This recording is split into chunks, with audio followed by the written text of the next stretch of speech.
Hello मेरे प्यारे नन्हे दोस्तों, कैसे हो आप सब। सबसे पहले मेरे प्यारे नन्हे दोस्तों का बहुत बहुत धन्यवाद मेरी कहानियाँ सुनने, लाइक, शेयर और सब्सक्राइब करने के लिए।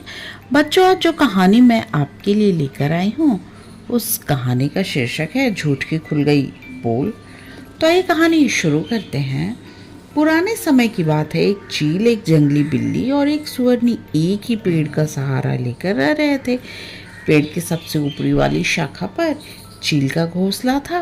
पेड़ के तने के खोखल में जंगली बिल्ली का घर था और उसके नीचे एक सुअरनी अपने बच्चों के साथ रह रही थी। तीनों परिवार आपस में खूब मेल मिलाप से रह रहे थे, इसलिए किसी को किसी से कोई परेशानी नहीं थी। पर कुछ समय बाद जंगली बिल्ली ने चील से कहा, सुनो, मैं तुम्हारी भलाई के लिए कुछ कहना चाहती हूँ। पेड़ के नीचे रहने वाली सुअरनी तुम्हारे बच्चे को खाना चाहती है। तुम सावधान रहना, नहीं तो बड़ी मुसीबत आ सकती है। अब तो चील एकदम चौकन्नी हो गई। पहले वो बच्चों के लिए भोजन लाने के लिए थोड़े थोड़े समय के लिए उड़कर चली जाती थी, पर अब वो बच्चों के पास से हिलती तक नहीं थी।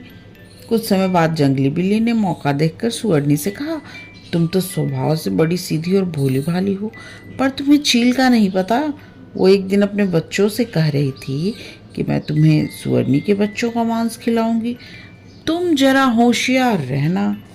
अब तो सुअरनी भी पूरी तरह चौकन्नी हो गई।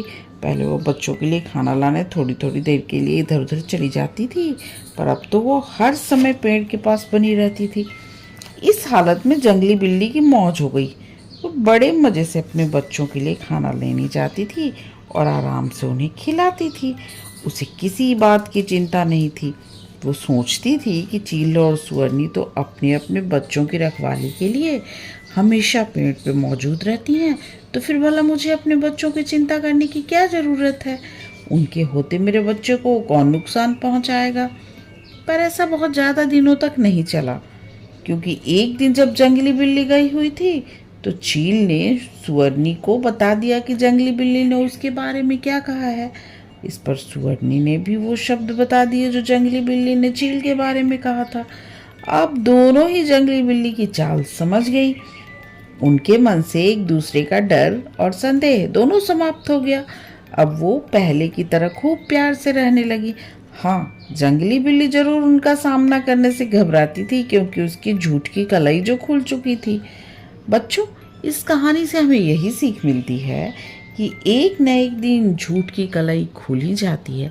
इसलिए हमेशा हमें सत्य बोलना चाहिए, और जिस दिन हमारे मुंह से कुछ झूठ निकले कि समझ लेना चाहिए कि कभी न कभी इसकी पोल खुली जाएगी।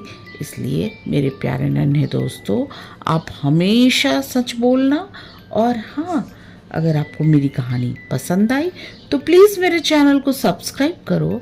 और मेरे प्यारे नन्हे दोस्तों, अब आप आराम से सो जाओ और सपनों की दुनिया में खो जाओ। गुड नाइट मेरे प्यारे नन्हे दोस्तों, गुड नाइट।